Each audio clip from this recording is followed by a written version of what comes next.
Hey everybody, welcome back to the channel. For today's video, it's going to be a little bit of an update from the previous video. And if you did see it or you didn't see it, just a quick summary.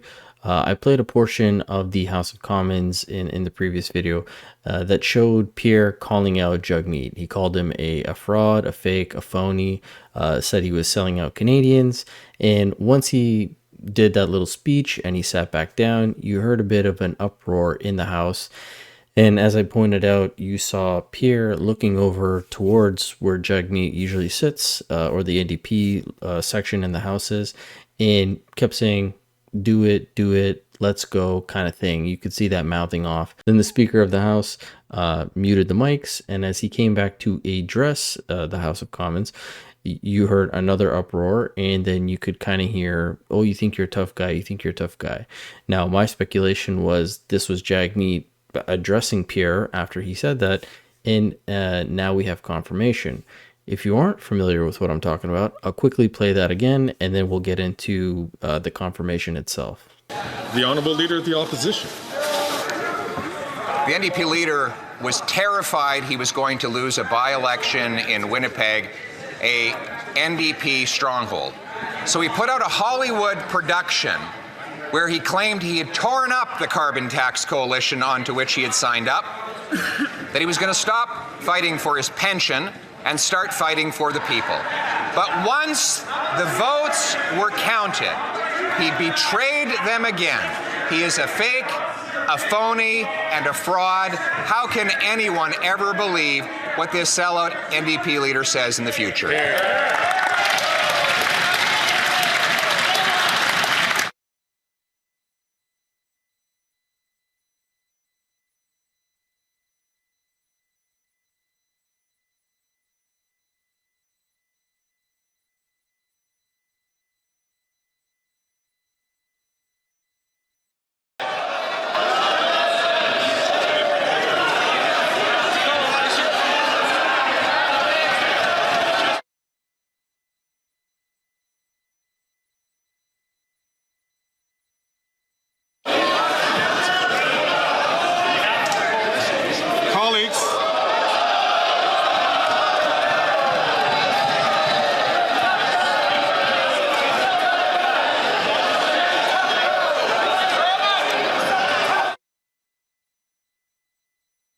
Now, this little crazy gong show happened on Thursday during question period. However, the confirmation of what happened didn't come out until Friday after Friday's question period. Now, if you're unfamiliar what the structure is for the question periods in the House of Commons, from Monday to Thursday, it's from 2 to 3. And then on Fridays, they will have it at an earlier session from 11 to 12. Well, right after this is when MP Halan, the Shadow Minister of Finance for the Conservatives, came out and posted this tweet at 12:08 saying, "Let's be clear what really happened in the House of Commons yesterday. After our leader called out Jagmeet Singh for being a phony, a fraud, and selling out Canadians who expected him to be more than Trudeau's lapdog, the leader of the NDP stepped into the aisles, started pointing and flexing, and challenged our leader to a fight. Our side chuckled at Jagmeet's childish stunt, but is that really the conduct of a party leader? He sold out Canadians who expected him to oppose Trudeau, and his response is to demand a fight. Maybe CTV should ask him about that." And this is in reference to CTV putting out a story the day before saying tensions flare between Polyev and Singh in the House of Commons. After the NDP says it will back up Trudeau, you can actually see a little bit of their power play, the front bench here. However, Halan has a good point in terms of, is this what the conduct of a party leader is? And it's interesting because we just saw this week Jagmeet approach an individual who was sharing some words saying he was a corrupt bastard, and then backtracking, and he got up in his face. Corrupted bastard? Oh, what did you want to say something? What? You want to say something? Say nothing? What was it that? You got something to say? I didn't say corrupted bastard, but I said... What you said? No, I did not say that. Who said it? Somebody behind me said that. Was it me? Was it you? No. You sure? If it was me, I'd admit it, buddy. Was it you or not? If it was me, I'd admit it. Would you say that? I didn't see nothing. It wasn't me. It was a gentleman behind me, I guess. Who is it then? Point it I out. have no idea who it was, buddy. My word. You sure it's not you? No, 100%. You're a coward. You're not gonna say it to my face. That's what's up. Say what? You didn't. If I said something like that to you, I'd admit it. Then you have this little stunt that he just pulled in the House of Commons during question period because he didn't like what Pierre said. And who knows, maybe the pressures of everything is getting to him. But clearly something is making this guy crack, and it's a little unhinged. And like it or not, whatever Pierre is doing to, call him names or label him as this and that, it's working and it's true. Because he made it a whole big spiel about ripping up the non-confidence agreement or the supply and confidence agreement, and that Trudeau was a huge failure. This government shouldn't get another chance. Yet then he's voting not with the Conservatives. He's voting with the Bloc and the Liberals to keep them in power. So again, he is a fake, a fraud, and a phony because he's saying one thing and doing the other. And even Vashi points this out when she was questioning his Deputy House Leader, Peter Julian, on a show with Andrew Scheer and Mark Gerritsen. And I'm just going to take that point, and I do want to bring it to the NDP. Mr. Julian, this month your leader has said the Liberals, and I'm going to quote here, are weak, selfish, beholden to corporate interests, quote, have abandoned Canadians, quote, don't deserve another chance. Yet your party did exactly that and will do exactly that this week. You're giving the government another chance. Why should Canadians trust anything your party says? Well, first off, of course, we're proceeding vote by vote like we did under COVID that benefited so many Canadians. The NDP was able to force supports for small businesses, people with disabilities, seniors, families, sick days. All of these things came as a result of the NDP negotiating vote by vote. The reality is the Conservatives aren't really serious with this stunt. I mean, they're scheduling the vote at the same time as the Senate is having an important vote on pharmacare. And that is going to help 6 million Canadians who have diabetes with diabetes medication and devices. But respectfully, I did want to point out one thing. I mean, Elma Transcona and La Salle Verdun both rejected the Poilievre agenda of cuts handily earlier last week, and I think that shows that Canadians are listening, and they don't like the Poilievre agenda, which is why Conservative support is softening. Okay, but respectfully, when you talk about, for example, going vote by vote, or that this is all of a sudden a support for the government because of the issue of pharmacare, I interviewed your leader the day that he ripped up that agreement, and I put the issue of pharmacare to him. Why are you doing this if pharmacare isn't sealed and dealed? He said it is done. It's through the legislature. It's just before the Senate. It's the government's problem if they don't go forward with it. So you're kind of changing your tune about trying to justify how you can say one thing about the government and then end up continuing to keep them in power. And this is just a fact. Vashi did question Jagmeet Singh on this, and if you don't remember, here's that refresher. We've torn up the agreement because they're too weak to take on the Conservatives, and they're too weak and beholden to corporate interest to stop what is the major concern, what people are going through right now. The high cost of living is being driven by corporate greed, and the Liberals aren't doing anything about it. I guess I would just point out that both pharmacare and dental care are not completed in the vein that you saw them. There's even still a legislative process that's unfolding where pharmacare is concerned. I also wanted to ask you about... Well, on pharmacare, in terms of the legislative process in the House, that's completed. Yes, before it's the a Senate vote, which obviously we don't have any influence over. No, but things can happen. You never know. I'm just saying that's not completely done. I also... It's voted in the House. That bill is done.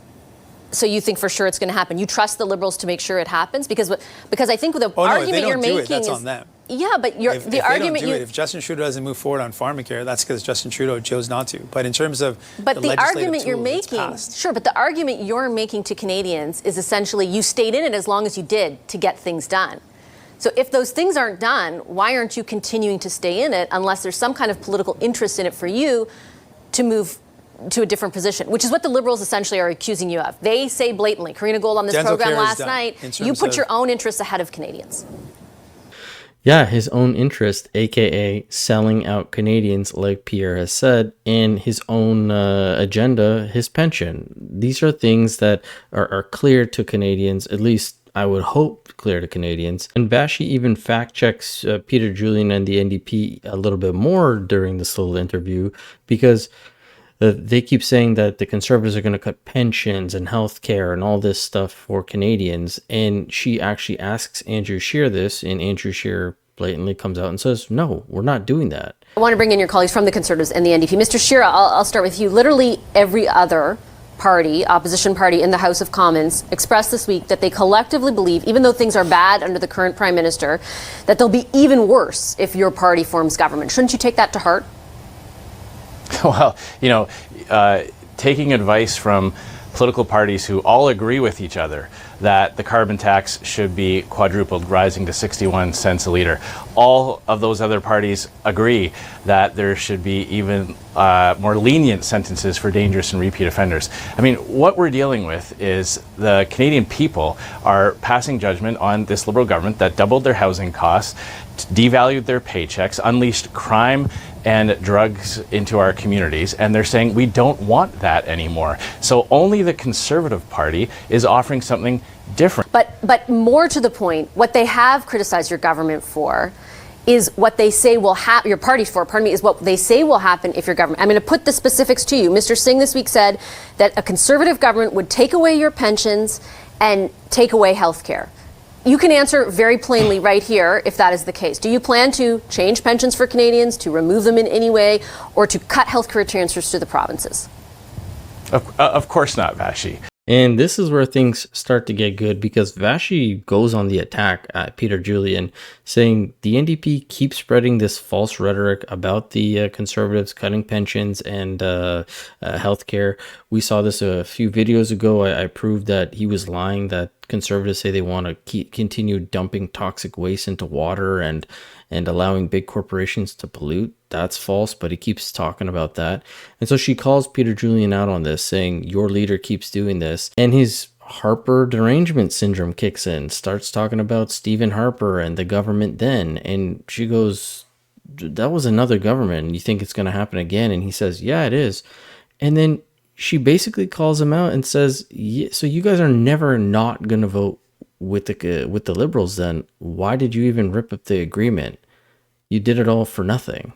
When you criticize the Conservatives, for example, for making stuff up, you're also getting out there, Mr. Singh was this week, accusing them of taking away Canadians' pensions, not based in fact at all. And you heard from Mr. Scheer right now that they're not going to do that.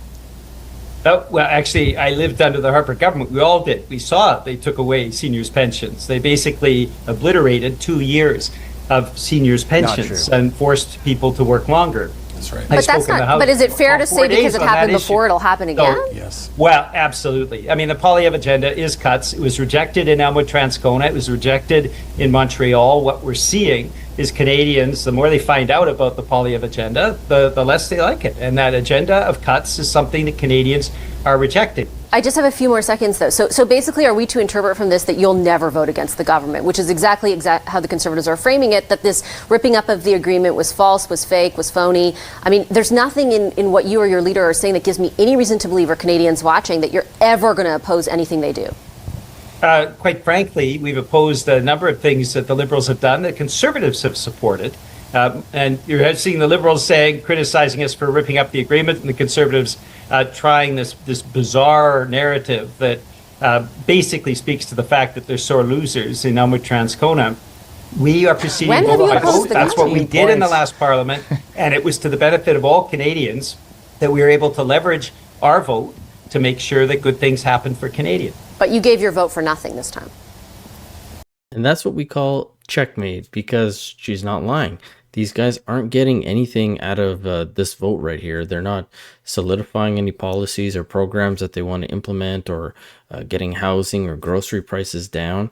So yeah, it's just a free vote for the Liberals to keep them in power, even though they say that they're failing and they shouldn't be in power. They're just doing the exact opposite of what they're saying. So as always, this is my take on the whole situation. Love to hear from you guys. Let me know in the comment section below what you thought about all this. And as always, I will catch you guys on the next one.